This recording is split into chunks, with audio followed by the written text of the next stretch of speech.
Hello दोस्तों, welcome to my YouTube channel code buddy. तो ये आप हमारा जावास्क्रिप्ट के रेलिवेंट आप हमारा एक ट्यूटोरियल देख रहे हैं। तो आज के इस वीडियो ट्यूटोरियल में मैं आपको जावास्क्रिप्ट में जो अरिथमेटिक ऑपरेटर्स यूज होते हैं उनके बारे में बताने वाला हूं। तो वीडियो को शुरू करने से पहले आप सब दोस्तों से रिक्वेस्ट है कि हमारी वीडियो को लाइक करें और हमारे चैनल को सब्सक्राइब करें ताकि आपको हमारी वीडियोस के रेलिवेंट लेटेस्ट अपडेट्स मिलते रहें।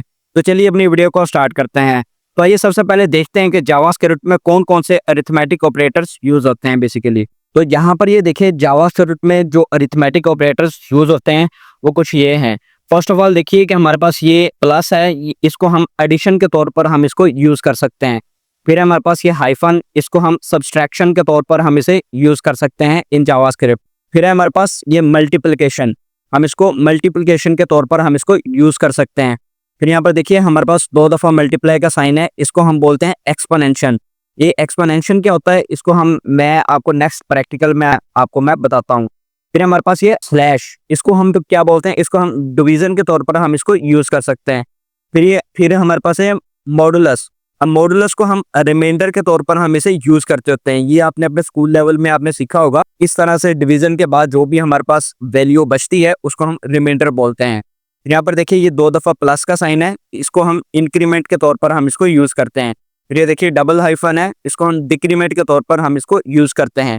तो आइए इन्हें देखते हैं प्रैक्टिकली अपने VS कोड पर। तो यहाँ पर ये देखिए मैंने एक बेसिक डॉक्यूमेंट मैंने रेडी कर रखा है अपने VS कोड में, और यहाँ पर देखिए हेड टैग में मैंने अपना स्क्रिप्ट टैग भी यहाँ पर मैंने स्टार्ट किया हुआ है। अब मैं यहाँ पर आपको मैं डिफरेंट ये जो अरिथमेटिक ऑपरेटर्स हैं इनको मैं यहाँ पर प्रैक्टिकल में आपको परफॉर्म करके दिखाता हूँ। तो उस चीज़ के लिए यहाँ पर मुझे सबसे पहले एक वेरिएबल यहाँ पर मुझे डिक्लेयर करना पड़ेगा। यहाँ पर वेरिएबल जैसे मैंने डिक्लेयर कर लिया a, एंड देन उसमें एक वैल्यू स्टोर करवा देता हूँ। वैल्यू जैसे मैंने उसमें स्टोर करवा दी 10। सेम लाइक दैट एक और मैं वेरिएबल यहाँ पर डिक्लेयर करवा लेता हूँ, उसको मैं नाम दे देता हूँ वेरिएबल b का। And then same like that उसमें भी मैं एक वैल्यू स्टोर करवा लेता हूँ, जैसे वैल्यू स्टोर करवा ली इसमें 3। सेम लाइक दैट एक वेरिएबल मैं क्रिएट कर लेता हूँ c के नाम से। एंड देन उसमें मैं जाकर इसको मैं इन दोनों को मैं प्लस कर देता हूँ। इसमें मैं जितने भी मेरे अरिथमेटिक के ऑपरेटर्स होंगे वो मैं इसमें इंप्लीमेंट करूंगा। एंड देन लास्ट पर अभी मेरे पास सेमीकोलन। अब मैं क्या करूंगा, मैं इस सी को यहाँ पर जाकर मैं प्लस कर लूंगा। बेसिकली यहाँ पर हमारे पास इक्वल का साइन हमने यहाँ पर लगाया ही नहीं था। यहाँ पर अभी मैं डॉक्यूमेंट डॉट राइट वाली कमांड का यूज करके इसको अभी मैं वेरिएबल सी को मैं प्रिंट कर लूंगा, जैसे document dot write. And then इसमें जाकर मैंने अपनी वेरिएबल का नाम दे दिया सी का, लास्ट पर सेमीकोलन। फाइल को किया सेव एंड देन यहाँ से किया रिफ्रेश। फिर देखिए आपके पास यहाँ पर स्क्रीन पर आपको 13 यहाँ पर प्रिंट हुआ शो हो रहा होगा। यहाँ पर देखिए अब बेसिकली हुआ क्या है, यहाँ पर एक मैंने वेरिएबल बनाया a के नाम से, उसको मैंने वैल्यू दे दी 10।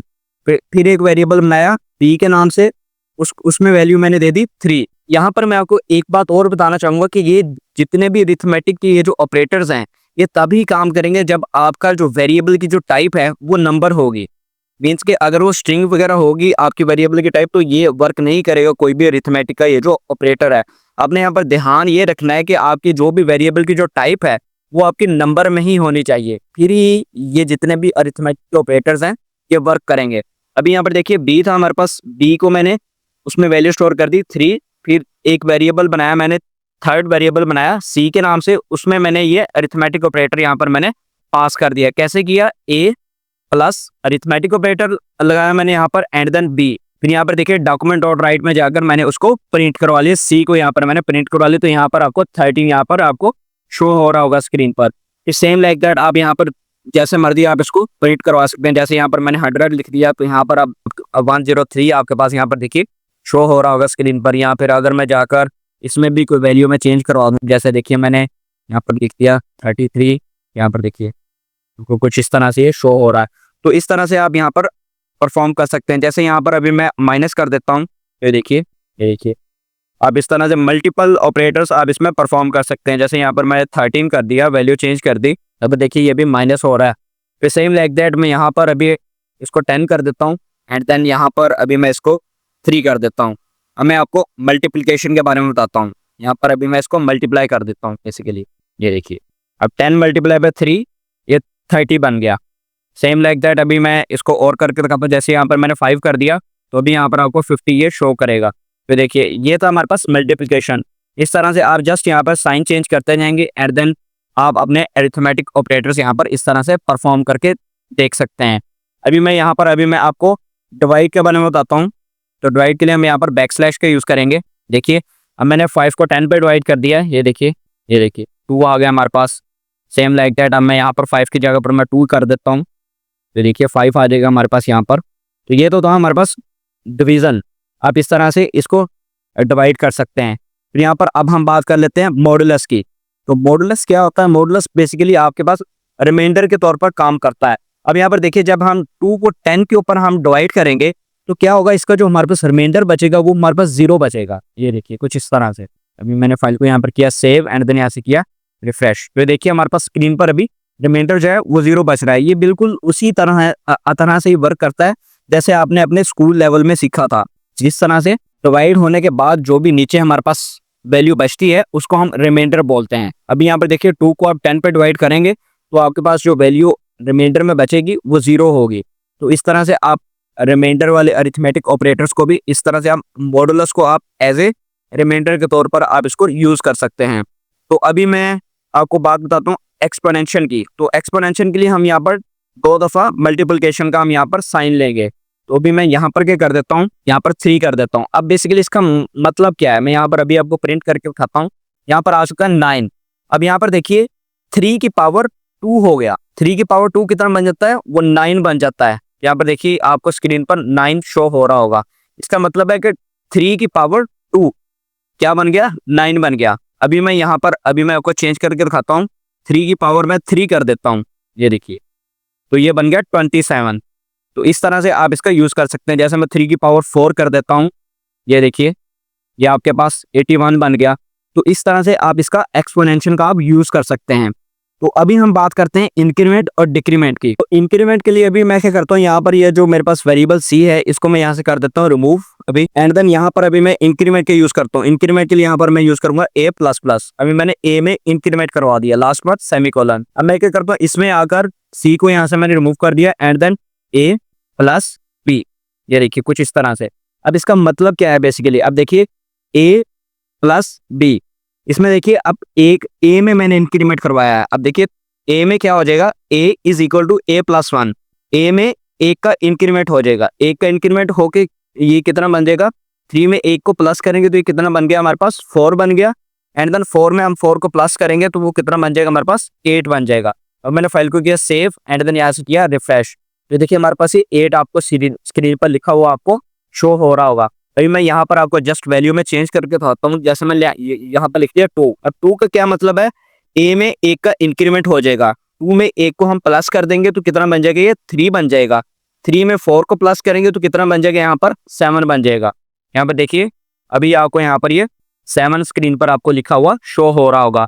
तो इस तरह से आप इंक्रीमेंट का आप यूज कर सकते हैं। अभी मैं क्या करता हूँ, यहाँ पर ये जो मेरे पास है a+b, इसको मैं यहाँ से कर लेता हूँ कॉपी एंड देन इसको मैं इसके ऊपर में यहाँ पर जाकर सेट कर देता हूँ। ये देखिए कुछ इस तरह से। अभी मैं क्या करता हूँ, यहाँ पर एक दफा और इसको पेस्ट करके यहाँ पर मैं ब्रेक टैग का यूज कर लेता हूँ, अपने HTML वाले टैग का। यहाँ पर इन्वर्टेड कोट्स में यहाँ पर मैं ब्रेक टैग का यहाँ पर मैंने यूज कर लिया। ये देखिए कुछ उस तरह से। अभी मैं आपको इसकी वर्किंग समझाता हूँ कि किस तरह से वर्क कर रहा है बेसिकली। ये देखिए अभी ऊपर आपको ये a+b शो हो रहा है। a+b कितना हो गया, 2 + 4 6 यहाँ पर आपको शो हो रहा होगा स्क्रीन पर। ये देखिए फिर ब्रेक टैग का यूज किया, फिर यहाँ पर देखिए फिर उसमें 1 का इंक्रीमेंट हो रहा है। 6 में 1 को प्लस किया तो यहाँ पर ये 7 हो गया। इंक्रीमेंट के बाद वाली पास ये वैल्यू हमारे पास ये 7 है। यहाँ पर देखिए इसका मतलब क्या है, 2 में 1 का इंक्रीमेंट हुआ तो वो क्या बन गया, 3 बन गया। 3 में 4 को प्लस किया तो वो यहाँ पर हमारे पास 7 बन चुका है। सेम लाइक दैट आप इसी तरह से आप डिक्रीमेंट का भी यूज कर सकते हैं। डिक्रीमेंट के लिए आप यहाँ पर 2 दफा हाइफन का आप यहाँ पर यूज करेंगे। अब यहाँ पर क्या होगा, अब 2 में से 1 माइनस हो जाएगा। तो देखिए फर्स्ट ऑफ ऑल तो उसमें जाकर यहाँ पर हमारे पास ऐड हुआ एंड देन ये देखिए 2 + 4 6 हो गया। एंड देन उसमें से एक को हमने डिक्रीमेंट कर दिया, 1 को हमने माइनस कर दिया, तो यहाँ पर हमारे पास 5 हमें शो हो रहा है। तो ये तो था हमारे पास इंक्रीमेंट एंड देन डिक्रीमेंट। अभी मैं आपको वीडियो के लास्ट पर एक बात मैं और बताना चाहूंगा कि ये जितने भी ये जो अरिथमेटिक के ऑपरेटर्स हैं, आप इनको इस तरह से वेरिएबल्स के साथ ही नहीं आप इसको यूज कर सकते, आप इनको और भी सिंपल मेथड्स के साथ भी आप इनको यूज कर सकते हैं कुछ इस तरह से। तो यहाँ पर ये देखिए जैसे मैं document.write में आकर जैसे यहाँ पर मेरे पास b+a था, मैं यहाँ पर क्या करता हूँ, मैं सिंपल यहाँ पर 25 + 10 कर देता हूँ। यहाँ पर आपके पास 35 आपके पास यहाँ पर प्रिंट हो जाएगा। तो अब इस तरह से भी आप इसको सिंपल भी आप इसको यूज़ कर सकते हैं, कोई प्रॉब्लम नहीं है। अब यहाँ पर जैसे बी है, बी में आप 10 को प्लस कर देंगे। यहाँ पर देखिए इस तरह से, ये देखिए आपके पास 14 स्क्रीन पर शो हो रहा होगा। यहाँ पर बी की जगह पर आप इसको ए भी लिख सकते हैं कुछ इस तरह से। ये देखिए आप इस तरह से आप इसको वेरिएबल के अलावा भी आप इसको इस तरह से सिंपल मेथड में भी आप इसको परफॉर्म कर सकते हैं और इनकी आप प्रैक्टिस कर सकते हैं। तो अभी अगर आपने कोई भी आपने कम्प्लेक्स आपने कैलकुलेशंस वगैरह करनी है तो उसमें भी आप इनको यूज़ कर सकते हैं। तो उसमें किस तरह से यूज़ करना है मैं भी आपको करके दिखाता हूँ। तो उस चीज़ के लिए मैं यहाँ पर क्या करूँगा, मैं यहाँ पर इसको अभी मैं कर देता हूँ रिमूव, एंड देन वही मैं अपना यहाँ पर वेरिएबल सी को यहाँ पर मैं क्रिएट कर लेता हूँ। एंड देन उसमें आकर मैं यहाँ पर arithmetic operators, multiple arithmetic operators अब मैं आपको परफॉर्म करके दिखाता हूँ वेरिएबल सी में। यहाँ पर मैंने इक्वल टू का साइन यहाँ पर यूज़ किया, एंड देन यहाँ पर मैंने यूज़ कर लिया ए प्लस, यहाँ पर प्लस का साइन देना था बेसिकली, ए प्लस बी। फिर सेम लाइक दैट अब इसको मैं मल्टीप्लाई भी करवा लेता हूँ। तो मल्टीप्लाई जैसे मैंने इसको करवा दिया 2 के साथ, इसको मैंने मल्टीप्लाई करवा दिया। लास्ट पर मैंने क्या दे दिया, सेमीकोलन दे दिया। फाइल को किया सेव, एंड देन यहाँ से कर दिया मैंने इसे रिफ्रेश। तो देखिए अभी यहाँ पर मुझे सी यहाँ पर मुझे प्रिंट करवाना था डॉक्यूमेंट डॉट राइट में बेसिकली। यहाँ पर अभी मैंने यहाँ पर एंटर करवा दिया सी। यहाँ पर देखिए अभी आपको स्क्रीन पर ये आउटपुट शो हो रही है। अब ये बेसिकली हुआ क्या है, ये आपको इसने रॉन्ग इन्फॉर्मेशन दी है। तो ये बेसिकली इसने किया क्या है, ये देखिए ये कुछ हुआ इस तरह से। देखिए इसने सबसे पहले 2 को इसने 4 के साथ पहले मल्टीप्लाई हो गया, बी पहले मल्टीप्लाई हो गया 2 के साथ, वो मल्टीप्लाई हो गया कितना हो गया हमारे पास 8 हो गया। 8 में इसने 2 को प्लस करके यहाँ पर इसने 10 कर दिया है। लेकिन होना क्या चाहिए था, होना इस तरह से चाहिए था कि पहले हमारे पास a प्लस बी होता, 2 में 4 को हम प्लस करते तो वो कितना बन जाता 6 बन जाता, एंड देन फिर 6 को हम 2 के साथ मल्टीप्लाई करते तो वो यहाँ पर हमारे पास 12 शो होना था। तो ये हमारे पास अभी 10 शो हुआ है।